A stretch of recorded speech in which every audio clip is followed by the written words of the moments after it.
question tells us that ethers can be formed from acid-catalyzed addition of an alcohol to an alkene in the same way alcohols can be formed by acid-catalyzed addition of water to an alkene, and to describe a mechanism for this previously unseen reaction.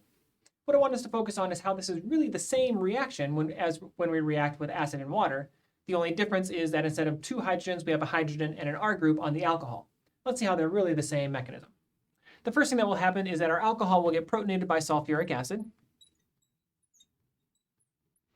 So the first thing we'll do is we'll take a lone pair of electrons on this oxygen, and we'll use that to attack the acidic hydrogen on sulfuric acid. That will form a protonated version of ethanol. Now I want us to see that this is really a lot like H3O+, where instead of one hydrogen, we just have the R group of the alcohol.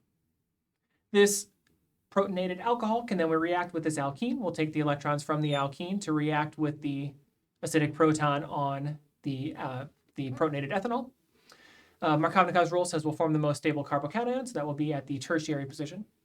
We could show this same mechanism using bouncing arrow formalism, where we'll take the electrons in the alkene, bounce them through the carbon on the right to form the carbon-hydrogen bond. This specifies that the carbon-hydrogen bond forms with the carbon on the right. We're taking the electrons away from the carbon on the left to form the tertiary carbocation.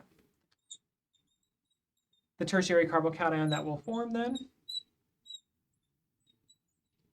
would be this one. This can then react with ethanol in the same way that a tertiary carbocation could react with water. This looks a lot like water, just instead of one of the hydrogens, we have the two-carbon chain of the ethanol.